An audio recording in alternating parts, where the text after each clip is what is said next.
Olá, pessoas! Estamos aqui no podcast Trocando Parafusos e hoje eu sou a host. Espero que consiga atender aqui a demanda. Sejam todos bem-vindos aqui à live. E eu estou aqui comigo, o Mecatralha. E aí, pessoal, tudo bem com vocês aí? Como é que vocês estão? E aí, Tones? Vamos fazer mais um podcast brabo, igual o último. E a Cris. Oi, gente, tudo bem? Eu tô com um delay aqui um pouco. Então as telas não estão simultâneas, viu, gente? Às vezes vai aparecer pessoas aqui de forma errada.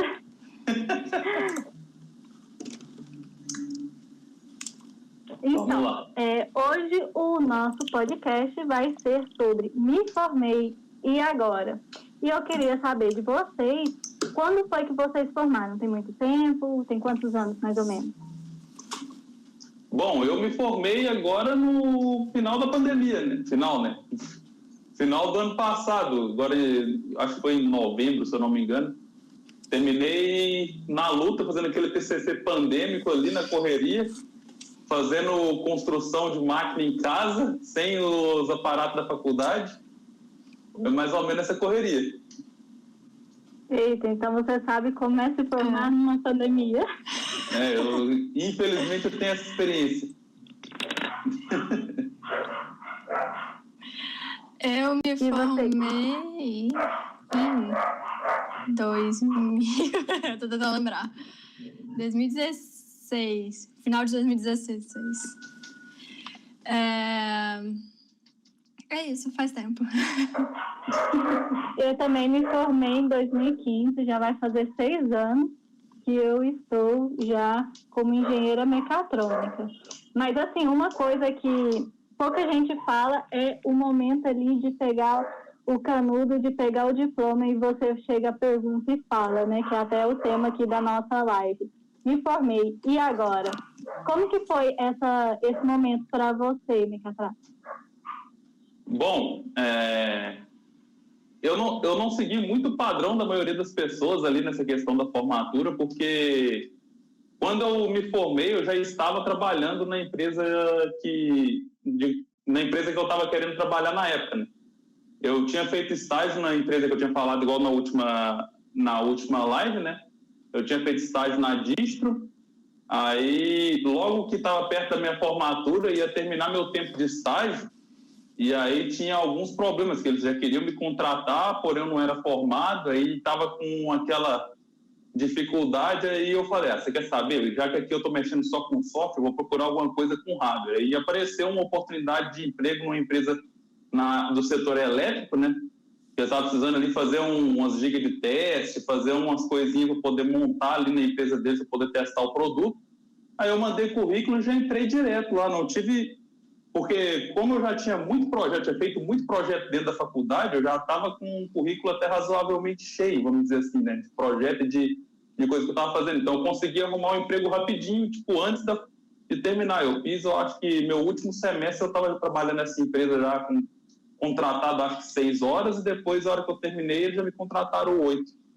Só que foi logo terminando também, já recebi proposta da Distro de novo, já voltei para a Distro de novo.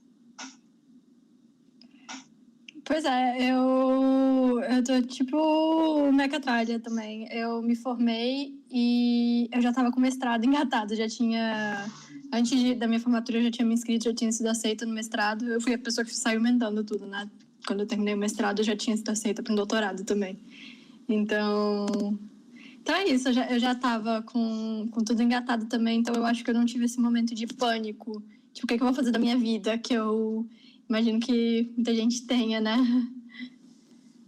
Então, eu fui diferente de vocês dois. Eu me formei, mesmo estagiando na Ambev, eu atropelei a questão, né? Porque se eu tivesse enrolado um semestre na faculdade, eu consegui um emprego. Aí queria logo o diploma, perdi o emprego. Que eu tinha que me segurar mais um semestre no estágio. E aí, depois disso, eu fiquei 5 anos, mais ou menos, sem ter ideia do que fazer. Eu procurei emprego e mandava currículo e tentava fazer entrevista, não deu certo. Depois de 5 anos eu tentei um concurso, passei, mas não fui chamada e estava desistindo já de continuar com o curso. E aí eu fui em um evento de tecnologia e conheci o meio de startup e comecei a envolver nessa área. E aí agora tem surgido algumas coisas para mim. Mas eu tive muita dificuldade em conseguir começar a atuar como engenheira, porque na verdade eu até hoje não atuo como engenheira, né? Eu estou ali nas startups, mas engenheira mesmo eu não atuo. Na semana passada a gente começou falando, a gente terminou nossa live falando a respeito ali do CREA e a respeito da questão da engenharia, né? Da profissão de engenharia, e a gente ficou de falar um pouquinho mais sobre isso. E aí agora eu quero ver com vocês, o que vocês acham que foi primordial para conseguir sair da faculdade assim já engajado, e também falar a respeito de como vocês veem o mercado. Bom, vamos de cara, o que eu vou falar é o seguinte. Eu fiz uma live na quinta-feira passada falando sobre posicionamento profissional e eu vou soltar um vídeo agora na sexta-feira falando sobre o que você precisa para se tornar engenheiro. E basicamente o resumo da ópera é o quê? É essa questão do seguinte: você precisa ter definido quando você entra na faculdade para você conseguir sair de cara assim, conseguir emendar tudo, uma proposta de carreira que você gostaria de ter. Vou dar um exemplo meu. Eu, quando eu entrei na engenharia mecatrônica, eu queria me tornar um engenheiro, mas um dos sonhos que eu tinha na minha vida era abrir minha própria empresa. Eu ainda não consegui isso, mas eu já tinha noção que quando eu saísse, eu precisaria estar estudando e trabalhando em alguns outros lugares para adquirir experiências que eu não tinha, para depois eu começar a trabalhar e tentar abrir minha empresa. Coisas como é que eu monto uma estrutura de teste para poder validar meu produto, como é que funciona a gestão de funcionários, como é que funciona uma adesão do produto no mercado. E isso foram coisas que me ajudou, porque quando eu estava dentro da faculdade, eu já procurava tanto trabalhar em empreendedorismo, que era o que eu queria fazer, quanto procurar emprego, até porque eu também precisava trabalhar na época. Então eu já comecei a procurar emprego antes de sair da faculdade, e antes de me formar eu já estava trabalhando também na nossa área. Então, uma coisa que eu penso é como você posiciona a sua carreira. Se você já está pensando em já sair direto trabalhando, se você já está pensando em estudar mais depois, você está pensando em esperar um pouquinho, às vezes está até com medo de ir para frente. Então, o que eu penso é isso, o que é o seu foco? Se você tiver um foco bem definido, te facilita muito na questão pós-faculdade. Com certeza. Ter um foco ajuda bastante, mas é importante também não ficar totalmente preso, né, a uma ideia única, porque as coisas mudam e nunca se sabe dia de amanhã, né? Uhum. Mas... Como foi para você? Qual que era a pergunta mesmo? Como que você... que você acha que foi primordial para quando você saiu da faculdade e já está ali engajada? Você veio da área de pesquisa, né? Foi para a área de pesquisa. Como que você conseguiu já saindo da faculdade pensando, não, é isso que eu quero e vou continuar? Então, para mim foi um processo muito natural, né? Porque eu já estava dentro de um laboratório fazendo... Comecei com iniciação científica, depois fui para o TCC no mesmo laboratório. Então, com as pessoas lá dentro,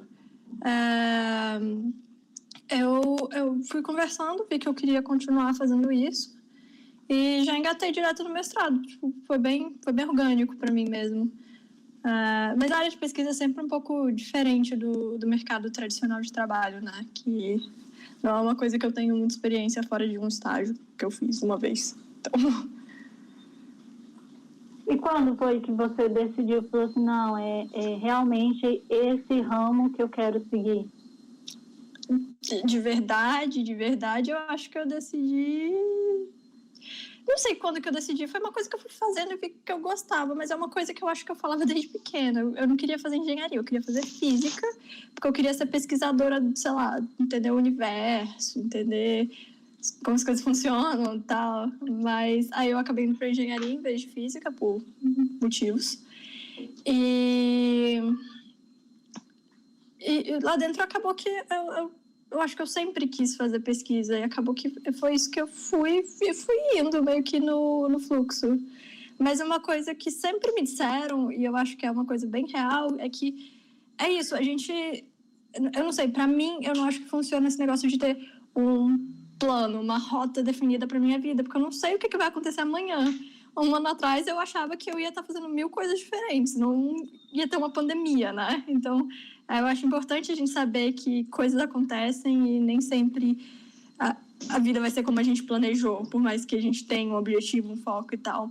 E se adaptar a isso é importante. E o que me falaram uma vez foi, você quer ser da academia e tal, que é uma coisa bem diferente, mas esteja sempre empregável, tenha sempre uma coisa para, tipo, um currículo que você possa ser contratado em outro lugar, tipo, tenha mais ou menos um plano B. Então, interessante. Eu também, quando eu queria fazer física também, então eu segui os mesmos caminhos, assim. Eu cheguei a tentar o vestibular de física, mas não passei, graças a Deus. Aí vim para engenharia. Mas eu também gosto muito dessa área, embora agora que eu estou começando, que estou me saindo assim pro mestrado. E você, Mecatralha? Quando foi que você percebeu qual área você queria seguir? Bom, para ser sincero, eu ainda não percebi qual área eu quero seguir. Basicamente é isso, porque o que eu tenho em área de estudo, que eu tenho vontade de estudar dentro da mecatrônica, foi fazer a graduação em mecatrônica, que eu terminei. Pretendo, posteriormente, em algum momento, fazer um mestrado em inteligência artificial, que eu ainda não defini ainda uma época que eu vou tentar isso, e nem talvez o tema que eu vou abordar dentro disso. E depois tentar um doutorado em robótica. Mas ainda assim tem bastante chão para poder andar ainda, na minha opinião, porque como eu não vou seguir a carreira acadêmica, eu vou fazer simplesmente pelo fato que eu tenho vontade de ter essas titulações, então eu não estou colocando isso como um foco. Atualmente, o que eu mais quero fazer é trabalhar com o Mecatralha em si, que a ideia dele principal, ele nasceu com a vontade que eu tinha de montar uma escola voltada para tecnologia. Eu participei de uma equipe de robótica lá no IFSC e a gente participava da maior competição de robótica do mundo, que era a FRC. Só que lá não era aquela robótica educacional, essas paradas, porque ela engloba o mundo inteiro. Então eu vou puxar a sardinha para esse lado.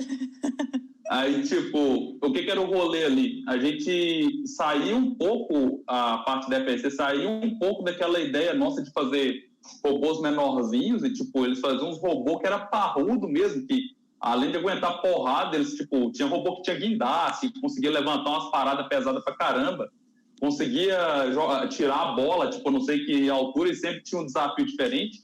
E eu achava muito massa de ver o pessoal, além de estar aprendendo, conseguir fazer coisas na carreira deles relacionadas com a ideia que a robótica incentivava eles a fazer. Tava ali o gurizinho trabalhando ali, e ele ficava empolgado, estudava mais a fundo, além de ajudar ele nas matérias do técnico que ele fazia, que era integrado, ainda ajudava ele a pensar no que ele ia fazer de prospecção de futuro. Então eu estava pensando em abrir uma escola disso, que era justamente para entrar nisso, e a ideia que tinha da escola era ensinar os alunos e, em paralelo, conseguir pegar projetos de outras empresas, poder fazer pesquisa e mostrar para os alunos o que estava acontecendo no de fora, né, no exterior, na parte da indústria, liga que o pessoal estava trabalhando. E fazer sempre os trabalhos da faculdade relacionados com isso. E isso foi o que eu quis fazer porque, sei lá, eu gostava muito de fazer a parte de ensinar os alunos ali na equipe de robótica. Nem tanto participar da competição, mas de ensinar os alunos. Cara, mas a equipe de competição Desculpa. Pode falar. A equipe de competição é uma escola acho que pra vida, não só pra engenharia em si, mas pra tudo. Foi onde eu mais aprendi, tudo. Não, e era um negócio tão foda, porque, a competição nossa era fora do Brasil. E, tipo, eu não fui em nenhuma das viagens. Eu fiquei, tipo... Eu tinha aula na época, começava logo no início do semestre. Teve um dia que eu tive uma prova, fiz a prova em 15 minutos, entreguei, saí fora para poder dar step para os meninos que estavam lá nos Estados Unidos competindo. Aí, terminei a prova, fui pro laboratório que não tinha ninguém na hora de aula, liguei o celular lá e fiquei no Skype o tempo inteiro conversando com os alunos ali. É massa. As minhas eram fora do Brasil também. Tinha no Brasil. Eu nunca participei de competição. Eu não tive muita abertura, assim, eu não tive muito conhecimento quando entrei na faculdade. Na faculdade também me faltou muito conhecimento de eventos, de atividades. Então, e eu gostava de tudo, então eu fiquei bem perdida, eu não sabia que rumo levar e acabei que a vida me levou. A única coisa que eu tinha em mente é que eu não queria desistir. Eu tive uma colega de faculdade que ela desistiu da profissão porque não conseguiu se encaixar no mercado. E aí eu só sabia que eu não queria desistir, então eu procurei e fui em alguns eventos e acabei me encontrando. Eu já vou adiantando aqui que eu ia fazer até essa pergunta para a Cris, que ela é pesquisadora, e tem uma pergunta aqui do Jim Neutron Duoflex. E a gente queria saber, principalmente com você, Cris, que está nessa área. Então, o meu processo de aplicação para o doutorado, eu me apliquei para mais de um lugar, mas acabou que aqui em Birmingham, eu me apliquei para algumas universidades nos Estados Unidos, nenhuma deu certo. O processo lá, o esquema é bem estranho, eu não gostei muito e também não consegui, acho que não me preparei bastante. Mas aí eu também sigo uma lista de e-mails que sempre mostra vaga de estágio, mestrado, doutorado, coisa para pesquisa mesmo, de robótica.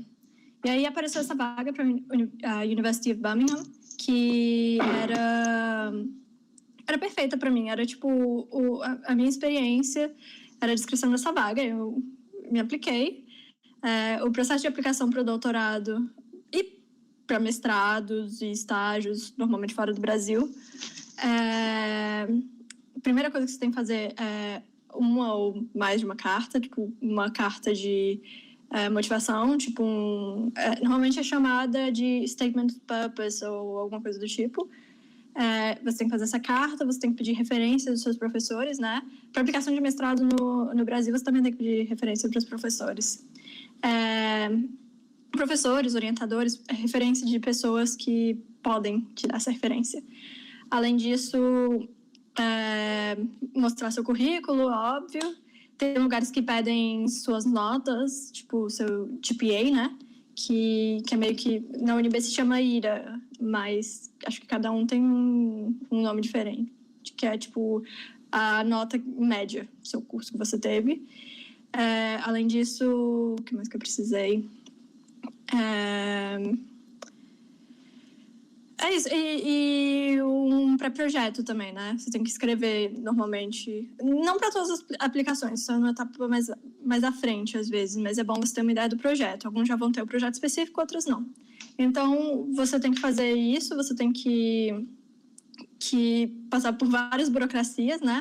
Para mim, depois que eu fiz essa parte inicial de cartas e fazer a inscrição em si, eu tive uma entrevista com as pessoas que iam me orientar aqui. Dessa entrevista, eu recebi uma resposta falando: beleza, a gente quer você. E aí eu tive que fazer todo o processo na universidade, que aí eu tive que escrever para projeto, mandar minhas notas de novo, mandar um monte de documento, fazer as partes burocráticas de visto, de permissão para poder fazer pesquisa aqui na Inglaterra. E os doutorados na Europa, em geral, eles já têm funding. Então, você tem que ver se vai ter funding para você, óbvio, é bom perguntar. Mas aqui você não tem, normalmente, que se aplicar para uma bolsa separada do seu projeto. Normalmente, quando você for aceito num doutorado com bolsa, eles cuidam disso, vai ser pela universidade e tal. Então, não tem. Doutorado é uma profissão, gente. Vocês têm que ser pagos. Não dá para fazer sem bolsa. Funding é bolsa que você falou aí? Eu não conheci esse termo. É bolsa. Deixa eu te perguntar. que é uma curiosidade minha, assim. Eu, quando entrei aqui no mestrado, eu quis muito, procurei várias vezes e não tinha uma noção de como que eu iria entrar no mestrado.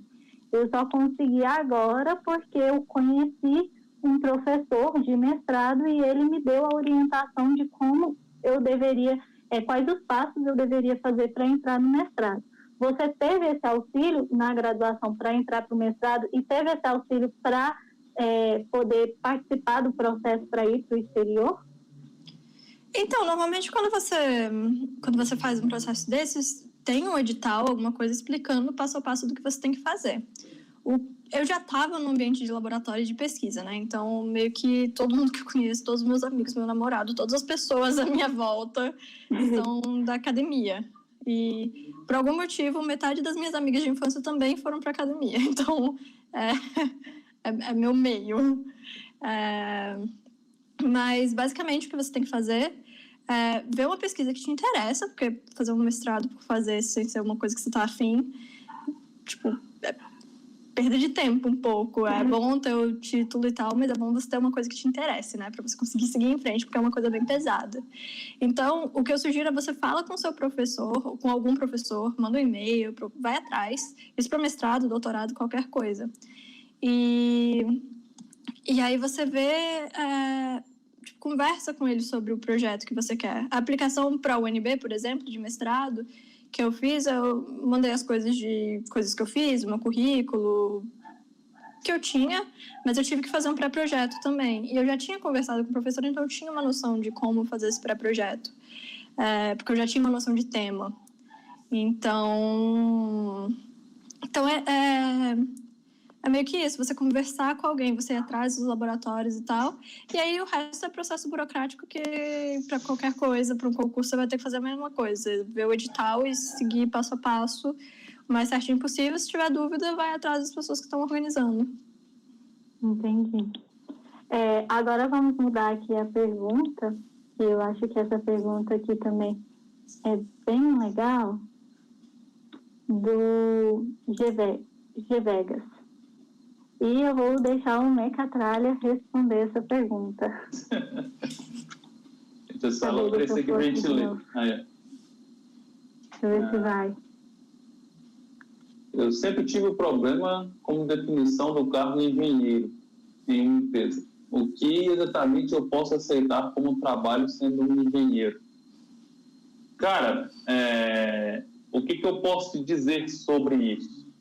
Na maioria das vezes, o que eu vi que era um problema ali era quando, do que eu tive experiência e vendo alguns colegas meus, era quando eles tentavam contratar pessoas da nossa área de engenharia, ou às vezes até para fazer um estágio, ou talvez até para poder... fazer um estágio também depois de formado, o cara está como engenheiro, ele faz um estágiozinho para depois ser contratado, para fazer função de técnico. Aí, pega o cara, por exemplo, a gente faz mecatrônica, bota o cara para poder ir para o torno, por exemplo. Aí, às vezes, ele faz uma revisão ou outra de desenho mecânico, mas o cara não chega a tentar estar ali na função, pelo menos sendo auxiliar do engenheiro-chefe da empresa. O que eu penso ali é que a gente tem que tentar ficar ligado nas funções que vão realmente agregar valor na empresa. Porque, por exemplo, na empresa que eu estou hoje, quando eu fiz estágio lá, os trabalhos que eu procurei fazer, mesmo estando no estágio, eram trabalhos que eles tinham relevância profissional para trazer ganhos em escala, vamos dizer assim, né? Eu fiz algumas automações ali dos processos de instalação, dos processos de teste que tinha lá, e isso trouxe ganhos em tempo para a empresa. Hoje, o processo que eu estou fazendo ali é um processo analítico em cima de várias coisas que tem nas avaliações dos produtos nos clientes, para poder tentar entender como é que é o feedback do cliente em cima do produto. Tem outras empresas que vai te colocar para poder projetar alguma coisa, ou então construir, mas tudo vai depender dessa diferença. Se você está ali só executando sem pensar, digamos assim, né? Ou se você é a pessoa que está um pouco mais acima, que está avaliando. O que eu vejo no engenheiro é que a função do engenheiro é criar e resolver problemas. A partir do momento que ele está fazendo ali, às vezes até sem pensar muito, pode ser que ele não esteja desempenhando uma função de engenharia, e às vezes até nem faz sentido ser contratado para isso. Então, uma coisa assim que eu acho bastante interessante, que eu até vi em um evento até foi de startup, falando sobre a questão do engenheiro. Às vezes a gente tem uma visão um pouco limitada, engenharia mecatrônica, então só tem que trabalhar com automação. Mas, na verdade, o engenheiro ele é formado para resolver problema. E não é à toa que grandes empresas têm como CEO ou grandes empresários da engenharia, porque o engenheiro ele vai resolver qualquer problema. Você passa 5 anos da sua vida resolvendo aquele tanto de cálculo, fazendo aquele tanto de coisa para resolver qualquer tipo de problema. Bom, se você pode começar como técnico, tipo, não tem como, não estou achando vaga na minha área. Então, acho que é válido, sim, entrar como um técnico e poder subindo. Normalmente, o engenheiro, se ele não for projetista, não for mais dessa área, ele vai ser ali supervisor da manutenção, se for de indústria, ou até mesmo cargos de administração. Tem muito engenheiro atuando em cargos administrativos também. Pode continuar. Pode falar. Não, eu só queria fazer um parênteses, você me lembrou que é uma coisa que eu falei até nas últimas lives que eu fiz, que é também a questão que é isso que você está falando, tipo, na maioria das vezes, os caras que são os engenheiros que vão estar ali encabeçando os projetos nas empresas, eles já estão na empresa. E aí você tem que lembrar que também que você vai ser contratado ali, são 8 salários mínimos de piso, e os caras têm que ter certeza se você vai, de fato, valer 8 salários mínimos. Então, essa questão, às vezes você entrar um pouco mais baixo, mas você tendo essa oportunidade de crescimento, que talvez os caras já te falam que tem, ou às vezes você tem que identificar na empresa, é uma característica que você vai ter que pensar durante o trabalho, né? E uma coisa interessante também, já vamos entrar no âmbito CREA, porque, assim, normalmente engenheiro que tem o cargo de engenheiro, ele é mais para assinar. Então, é importante, se você quer ter esse nome, assim, eu trabalho como engenheiro, assino, você precisa ter o CREA, você precisa cadastrar no CREA. E é onde entra a falha do CREA, que a gente começou a falar na nossa live passada, que o engenheiro mecatrônico, ele não assina muito. Não são todas as... na verdade, não assina quase nada, né? O que fica muito difícil. Eu andei pesquisando e eu vi que eu acredito ser uma outra falha, eu quero que vocês também comentem a respeito disso, que na legislação está escrito que o engenheiro de controle e automação, que é o que é reconhecido pelo CREA, ele pode assinar automação industrial. E, ao meu ver, assim, como a lei foi escrita antigamente, eles tiveram esse erro de não pensar no que poderia vir futuramente. Então, ficou limitada a indústria. Mas, se você está num curso que ensina automação, que tem como nome automação, tinha que ter a possibilidade de assinar qualquer tipo de automação. Eu queria a opinião de vocês. Você fala primeiro, Cris, ou eu posso... Pode falar. Fala. Então, eu fiz um vídeo falando sobre engenharia mecatrônica e deu bastante conversa sobre isso. Inclusive, eu deixei lá, para quem tiver curiosidade depois da live e quiser olhar, lá nos comentários tem uma listinha de coisa que eu sendo engenheiro mecatrônico, mas sendo considerado pelo CREA como engenheiro de controle e automação, a gente pode assinar. Está lá no vídeo uma listinha. Só que o negócio que está escrito lá são várias atribuições legais que são atribuições genéricas, vamos dizer assim.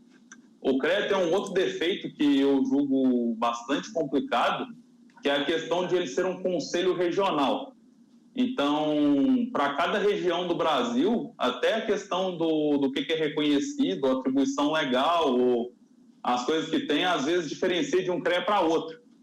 Então, isso também é uma coisa que é bem chata ali no CREA, que você precisa procurar entender para saber onde você vai atuar. E a outra questão também que eu penso ali no CREA é a questão da taxa que ele te cobra para você exercer engenharia, porém é uma taxa que é em cima de serviços que às vezes não chegam a ter o custo dessa taxa, porque no que eu coloquei nessa listinha que eu encontrei do CREA daqui, quase todos os serviços são relacionados à consultoria, ou então à análise, ou então ao estudo de caso, mas tipo, por exemplo, igual a Clarice falou, assinar uma automação, não tinha lá, entendeu? E é uma coisa que fica meio complicado. Inclusive o Luan, que é um parceiro nosso ali do nosso grupo que a gente troca ideia, ele faz automação residencial, mas ele falou que ele era um cara que ele pagava o CREA e parou de usar o CREA porque não fazia sentido ele fazer automação residencial pagando o CREA porque ele não podia assinar. Eu não sei como é que ele fazia, mas eu sei que a esposa dele lá, ela é engenheira civil, provavelmente ela poderia ser a pessoa que assinava. Não estou falando que eu estou falando que eu penso que seria, porque para poder assinar esse tipo de coisa, precisaria de alguém que esteja apto para poder fazer esse tipo de assinatura. E eu sei que engenheiro civil pode assinar esse tipo de coisa. E assim, a engenharia civil é a que mais assina. E é a que menos tem relação, né? Tanto é que no curso de engenharia, a engenharia civil é a que sai primeiro ali da proximidade das outras engenharias, mecânica, elétrica. E eu acho assim, eu também não fiz o CREA, eu não vi vantagem nenhuma em ter o CREA. Eu falei, eu só faço o CREA quando eu precisar. Falar assim, você precisa ter um CREA, aí eu vou lá e faço o CREA. E cobro bastante. Então, se você já se formou, cobra do seu CREA. Fala, cadê? Vocês não vão fazer nada por mim, não?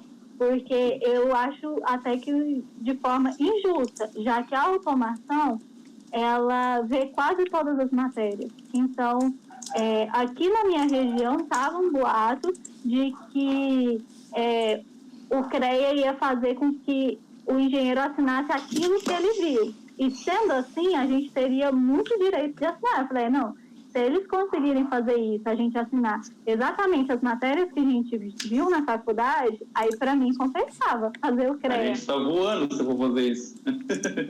Mas porque acho que é um dos que mais vê todas as matérias de engenharia, né? A gente pega um pouquinho de cada ali. Então daria para assinar bastante coisa.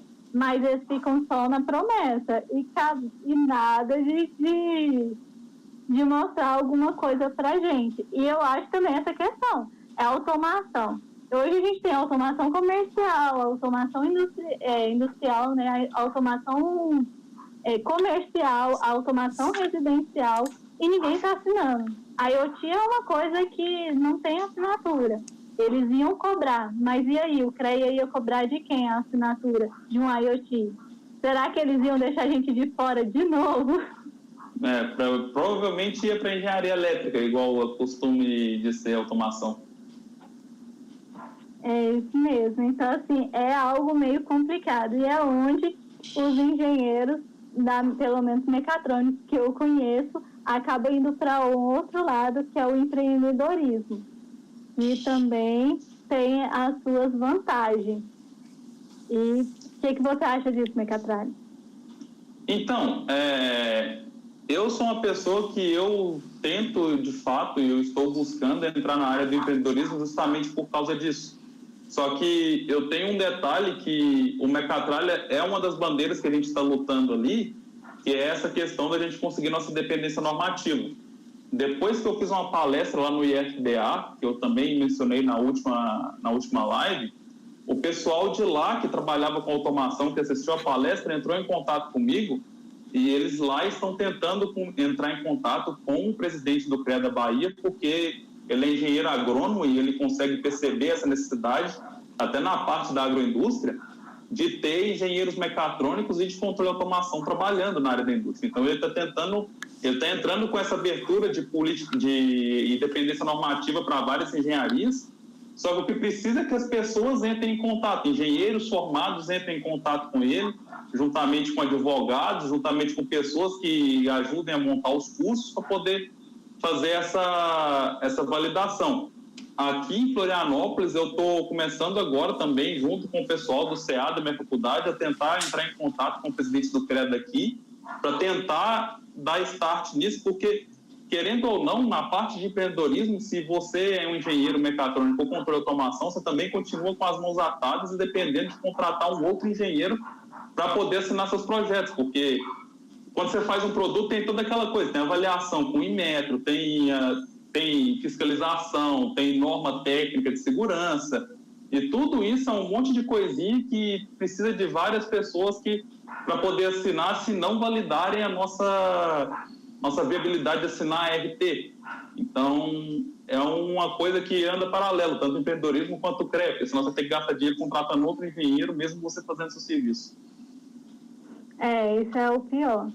Outra coisa também que surgiu aqui foi essa questão de que, assim, iam tirar a engenharia de controle e automação, igual o jornalismo que foi extinto, Aqui teve a história de que ia instituir a engenharia de controle e automação, em troca quem era engenheiro dessa área passaria a ser engenheiro eletricista com especialização em automação.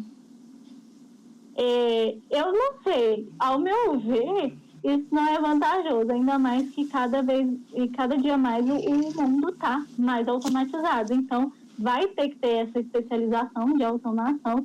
Então, eu acho que eles estão meio que com medo de perder espaço para a gente da mecatrônica e por isso não está resolvendo. Aqui em Goiânia, quem atende a mecatrônica é a engenharia elétrica. E, para mim, a engenharia elétrica não tem interesse nenhum em beneficiar a gente. Então, acho que é por isso que a gente fica muito de lado. Cris, o que você acha dessa questão? Gente, eu não tenho muita noção de coisa de CREA, não, porque nem tenho nunca tive, passei longe. Porque a pesquisa meio que, não tem uma necessidade de me filiar um sindicato, um conselho. Então, eu não tenho CREA, eu não tenho muita noção, mas essa discussão de precisamos fazer o CREA, conhecer a engenharia mecatrônica, eu acho que eu entrei na faculdade em 2010, eu acho que eu comecei a ouvir em 2010. Então, meu namorado antes de mim ainda, ele é mecatrônico também, de antes de mim, e eu acho que eu mencionei com ele semana passada que vocês estavam falando disso, ele riu e falou, desde a minha época, isso também, então é uma luta antiga. É um negócio que é complicado. Tipo, por exemplo, você que está na área acadêmica, você pode, por exemplo, falar da questão até das matérias ali. Tipo, tem matérias específicas de cada curso que são matérias extremamente ligadas ao que ele vai fazer no futuro. Então, tipo, às vezes não é nem só a questão do CREA, mas a questão de mostrar que, de fato, tem uma diferença ou outra ali que é relevante. Com certeza. A engenharia de controle, é uma especialização da engenharia elétrica, de fato, mas é uma especialização que pega coisa de outras engenharias, como engenharia mecânica, por exemplo, e e a gente vai mais a fundo, né? Não é, sei lá, tudo é engenharia. Então, se você considerar tudo engenharia elétrica, é uma especialização que vai para uma vertente, é tipo uma árvore, né? Vai se abrindo mais e quando essa vertente começa, essa especialização dentro de uma área começa a ficar distinto bastante, eu acho que isso se considera uma área nova, né? A elétrica virou controle, telecom, potência, e isso eu acho que pode se considerar uma área por si só. Então, é com certeza diferente e as atribuições são diferentes. Eu duvido que o engenheiro elétrico básico vai saber resolver as coisas que o engenheiro de telecom resolve, por exemplo. Então, não sei se eles têm esse mesmo problema, né? Desculpa. Vocês da área da pesquisa também desenvolvem produtos, né? Que eu já vi teses que geram produtos. Você já teve interesse em desenvolver algo? Tipo, se você fez um estudo e falou assim, nossa, isso aqui dá pra gente inventar... Já teve esse interesse? De empreender? Não é muito a minha praia, não. Mas é porque, é óbvio que nossa tese, nossas pesquisas são para produtos, mas a ciência, a pesquisa, às vezes está relacionada com uma empresa, com um problema em particular, mas às vezes é só por pesquisa, para desenvolver novas técnicas e tal. A indústria, em particular, ela tá... Tipo, a ciência está num lugar, né? A pesquisa está em um lugar e a indústria está um pouco mais para trás ainda. Ela não incorporou tudo que a gente desenvolveu ainda. Então, tem essa diferença. Uma coisa que eu acho interessante que ainda dá para a gente investir no empreendedorismo no IoT, né? Já que ainda não tem definido essa assinatura, então o engenheiro mecatrônico tem vez aí. E eu acho que a gente ainda tem que continuar, tem que gritar, a gente tem que unir forças entre os engenheiros mecatrônicos para mudar essa questão do CREA. A gente tem que ir para o lado político para conseguir o espaço ao sol. Um negócio que é muito complicado ali para nós, Clarice, que eu percebi com o tempo que eu comecei a ficar enchendo o saco nessa relação, foi que, como é um processo burocrático, que tem um conselho, que tem uma política envolvida, vamos dizer assim, eu percebi muitas pessoas que se formam falando assim, me formei em mecatrônica, eu vou fazer um mestrado na área da mecânica ou fazer uma pós-graduação em mecânica, porque aí eu posso assinar. E aí o cara vai lá, faz esse tipo de coisa, consegue assinar como engenheiro mecânico depois e larga a briga para lá, entendeu? Tipo, a gente conseguiu até nisso dar aquele famoso jeitinho brasileiro de tipo, vamos dar uma burlada no sistema para a gente não precisar ter que montar o nosso lado. O que está acontecendo é que a gente está sendo visto como engenharia genérica e que às vezes não é tão relevante quanto a maioria, porque o pessoal que poderia estar tentando mudar a situação, eles resolveram se adaptar e bola para frente e aquele abraço. É algo bem complicado. Então, assim, aqui a gente fala mesmo, a gente não esconde, não vai mostrar só as 1000 maravilhas da engenharia mecatrônica, mas eu queria ver com vocês o seguinte, sabendo todo esse problema, sabendo que isso aí é algo muito antigo, vocês têm um certo arrependimento em relação a isso? Eu, por exemplo, tive um professor que me falava, ele era o reitor da faculdade, e ele sempre falava assim para mim, não fica na mecatrônica não, vai para mecânica, você não vai poder assinar nada, é muito ruim a assinatura do engenheiro mecatrônico, vai para mecânica. Com vocês também teve esse alerta para vocês e vocês continuaram, então como que foi? Vocês se arrependem depois de ter descoberto isso? Fala aí um pouquinho. Não, primeiro porque eu não assino nada, né? Mas não é um problema que me apareceu na vida. Mas não, eu sou super feliz com a formação que eu tive. Eu não tenho reclamação nenhuma, não me arrependo de ter feito o curso que eu escolhi. Tá. Então, eu também...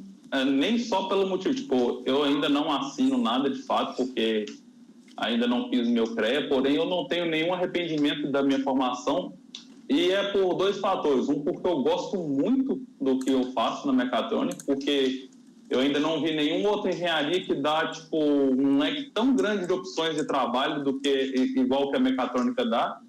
E o segundo, que eu sou uma pessoa extremamente chata e cabeça dura. Tipo, na faculdade eu já não aceitava muito qualquer tipo de coisa que acontecia na sala, tipo, um professor falando que a gente não ia conseguir fazer tal tipo de coisa, ou então o professor falando, tipo, igual, ele falou, não faz isso não, vai para outra que é melhor, e, tipo, eu já ficava meio assim. A gota d'água que foi o dia que eu vi uma professora que era engenheira mecânica, a mulher fez técnica em mecânica, fez engenharia mecânica, depois ela fez mestrado em mecânica, fez doutorado, tudo na área da mecânica. E ela dentro da sala de aula falando com todas as letras que se hoje fosse a época dela, que ela não teria escolhido mecânica. Tipo, dá para poder mostrar para todo mundo ver que pela estrutura do currículo da mulher, ela ama mecânica. Porque ela tem noção de que é o futuro. A real é que é aquela coisa, prego que se destaca é martelado. Então, tipo, toda vez que tiver alguma coisa nova que ela é extremamente eficiente, que ela vai ter uma adesão melhor, que ela vai mostrar que ela, de fato, tem uma relevância grande, vai ter muita gente ali que, por medo ou porque não quer se atualizar ou coisa do tipo, que vai tentar apedrejar. Então, eu já estou com as cascas grossas já por causa disso. Isso aí não é uma coisa que me abalou mais. Não tem nenhum arrependimento. O Vitor Chato, vou defender a mecatrônica até o fim. Você devia estar no podcast, cara.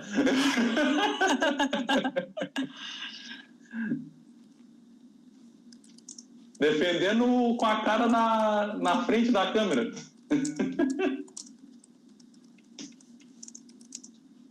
E você, Clarice? O que você tem a dizer sobre?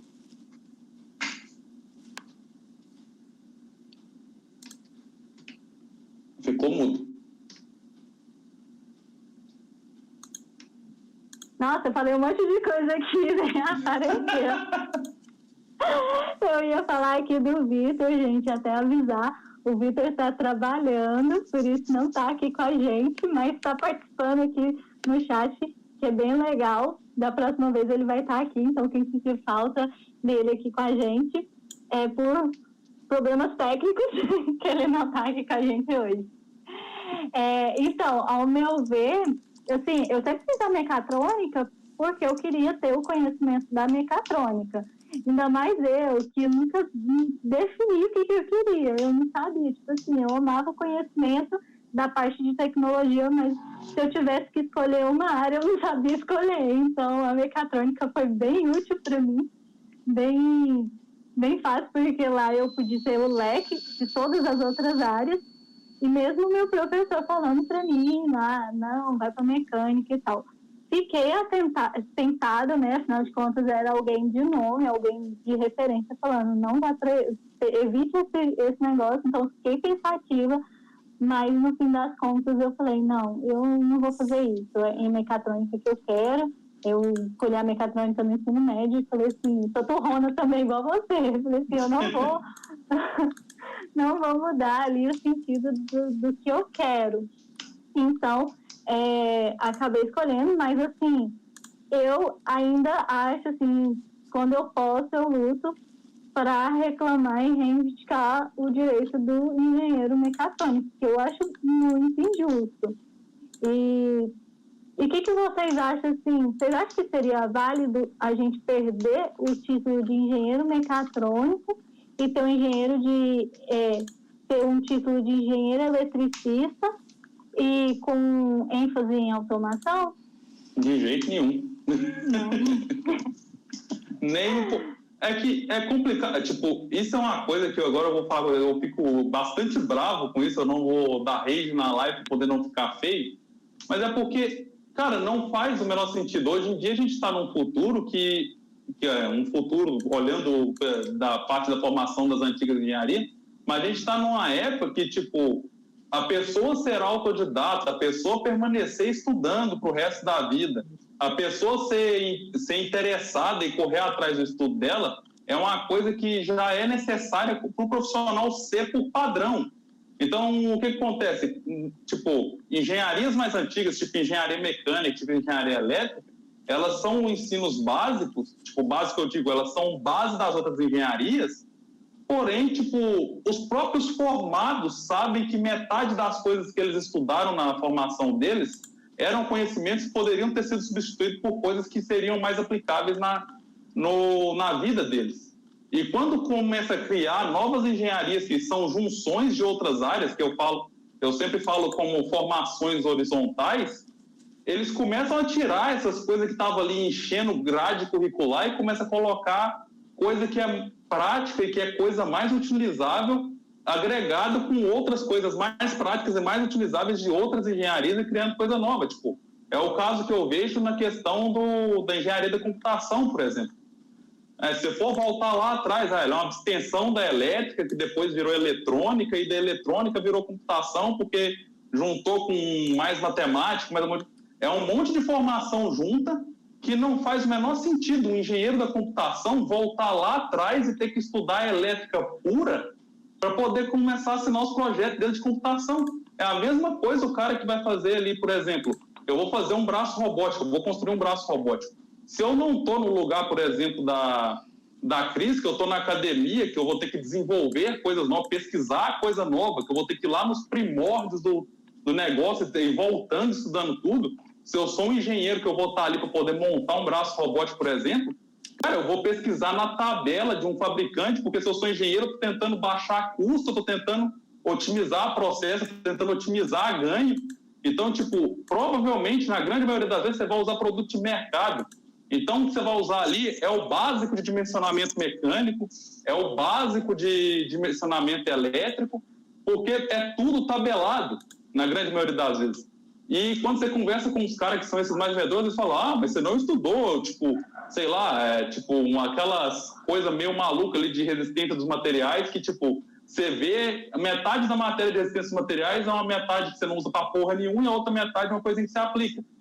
Só que tá lá, tipo, tá lá na matéria. Aí você não estudou isso aprofundado. Só que o cara tá falando que você não estudou isso aprofundado, mas ele mesmo nunca usou essa merda na vida dele.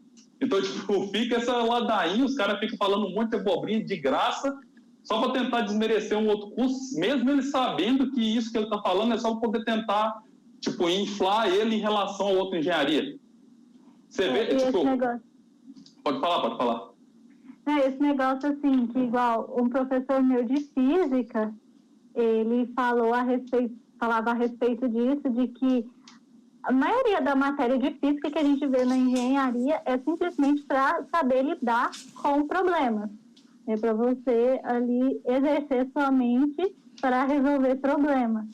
Então, é mais para mental do que para prática mesmo.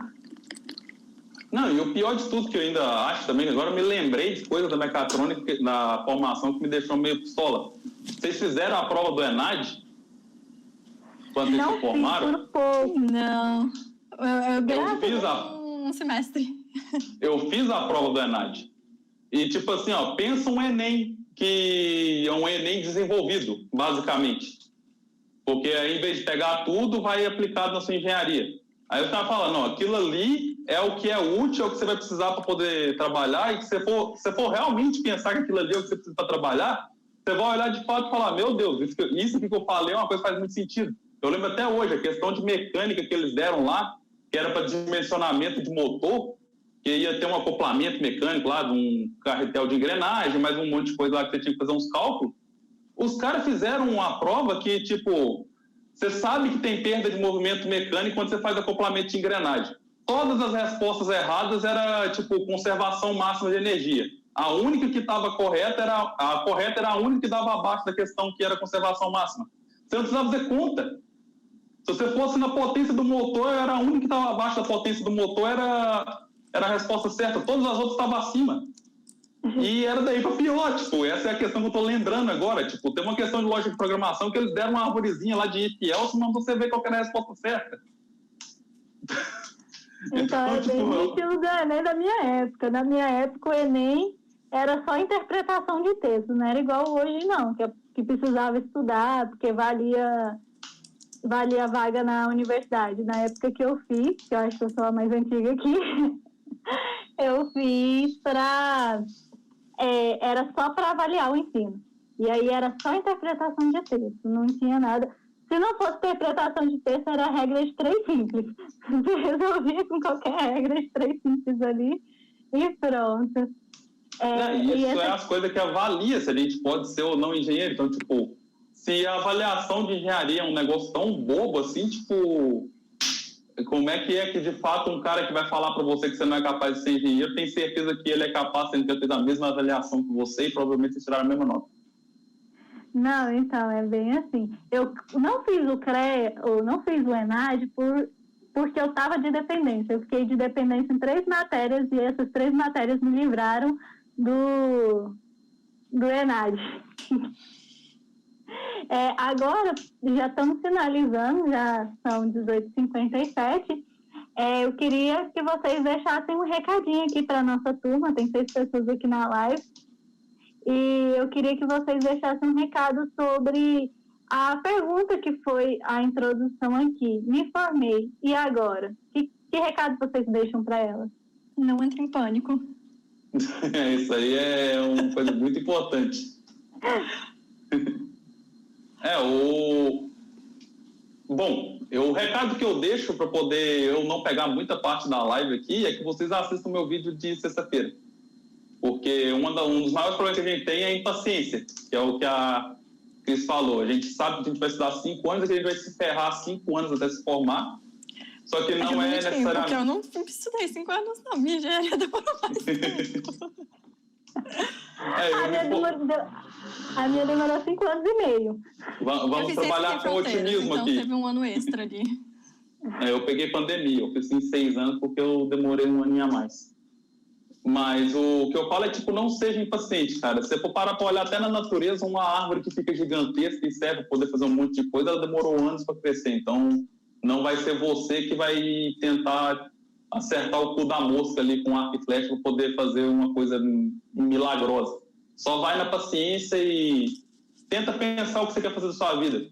Quando eu falo planejamento, é mais que você ter um norte, não necessariamente você tem que seguir o norte 100% do tempo. Mas é só você ter uma linha de raciocínio para poder não se perder durante a lida, vamos dizer assim. A minha dica é não entre em pânico. Tipo, você vai entrar, porque é sempre... É difícil quando acaba uma fase, né? Essa transição. Acabou uma fase da minha vida, você está indo para a próxima fase da vida. Óbvio que você vai entrar em pânico. Não dá para não entrar. Dá medo. É muita coisa, de repente, ver. Tipo, eu me formei. Eu passei esses anos todos fazendo isso, mas eu me formei e agora. Tipo, literalmente o título da live, né? Então, é uma coisa assustadora mesmo. Por isso que eu acho que o negócio é não entrar em pânico. Acabou essa fase, você vai para a próxima. Talvez você vá para a próxima direto, tipo, me formei, amanhã eu já estou na minha próxima coisa. Massa, talvez não, talvez vai demorar um pouco mais. Talvez você precise se reencontrar, talvez você precise, sei lá, fazer terapia. Mas é isso, é ter paciência e dar um passinho de cada vez. Aceitar o que vier e tentar ir na direção que você quer. É ok também se você terminar seu curso e falar, fiz isso, mas acho que engenharia não é pra mim, eu vou fazer outra coisa. Tipo, beleza, vai, faz. Que te deixa feliz. E paciência, como o Anne falou. Então, meu recadinho é porque aqui a gente teve três exemplos, né? E eu mesmo me formei, fiquei com pressa para ter um diploma na mão e fiquei 5 anos esperando alguma oportunidade. Esperando assim, né? Procurando. E a dica que eu dou e o recado que eu dou é que se você conseguir na faculdade ter um norte, um planejamento, vai nesse planejamento, mas assim, não desista. Às vezes, é igual tem um textinho, né, que fala, às vezes uma pessoa pode demorar para entrar na faculdade e sair da faculdade já pronto, ou às vezes a pessoa sai da faculdade, mas demora anos para conseguir alguma coisa, às vezes a pessoa nunca consegue, né? Sim, cada um tem sua jornada. Eu tenho a experiência de ficar bom tempo sem nada. Eu procurei e eu cheguei a desesperar, cheguei a pensar em desistir, mas no momento certo apareceu, não desistir, correr atrás. E uma dica que eu dou, até foi uma pergunta que uma pessoa lá do meu Instagram me fez, e eu respondi com ele o seguinte: se você tem rede social, se mostre nas redes sociais. Isso é importante, que é aquele ditado, né? Quem não é visto não é lembrado. Então, às vezes, se você estiver ali sempre trazendo o seu conhecimento, pode ser no Instagram, pode ser no LinkedIn. Hoje a gente tem um LinkedIn, né, que ajuda bastante nesse quesito, mas esteja ali presente mostrando que a oportunidade virá. Só não desista e não pare, não fique parado no tempo.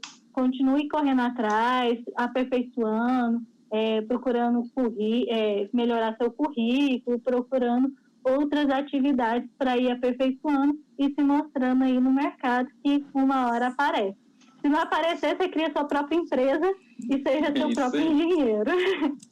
É isso aí, gente. Então, estamos terminando a live e esse recadinho que a gente tem para vocês hoje, esse foi o nosso podcast.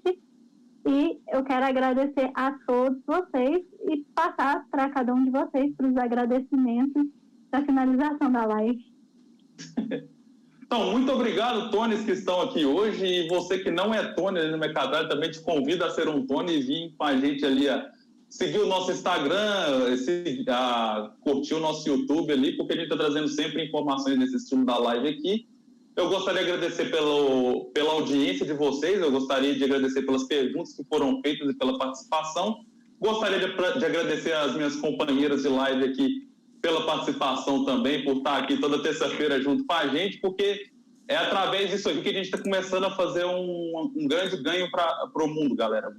Porque a gente está aqui no Brasil, a gente vive uma época que a gente precisa de uma atualização para poder a gente evoluir como nação, digamos assim. Então, vocês estando aqui, vocês estão ajudando a fazer possível essa evolução. Então, no mais, é só agradecer, pessoal. Tamo junto. Eu queria agradecer a todo mundo também e obrigada por quem está acompanhando, obrigada aos meus companheiros de live. E é isso. Valeu, gente. Fala seu Insta. Meu Insta tá escrito na tela aí, é robocris. Robo.cris. Bom, gente, é isso. Hoje eu estive de host. Espero que tenha sido bom. Foi a minha primeira vez aqui. Espero que vocês tenham curtido. Agradeço muito a audiência de vocês. Agradeço aos meus 2 parceiros que me ajudaram aqui nesse nervosismo da primeira vez. E terça-feira estamos aí. Se você ainda não me conhece, vai lá no Instagram e me siga. Eu sou @clarice_barreto_enge. Tenho vídeos lá no YouTube também. Lá no meu Insta você consegue o link para o YouTube. Então vamos ficando por aqui. Terça-feira que vem tem mais para vocês. Tchau. Valeu, pessoal.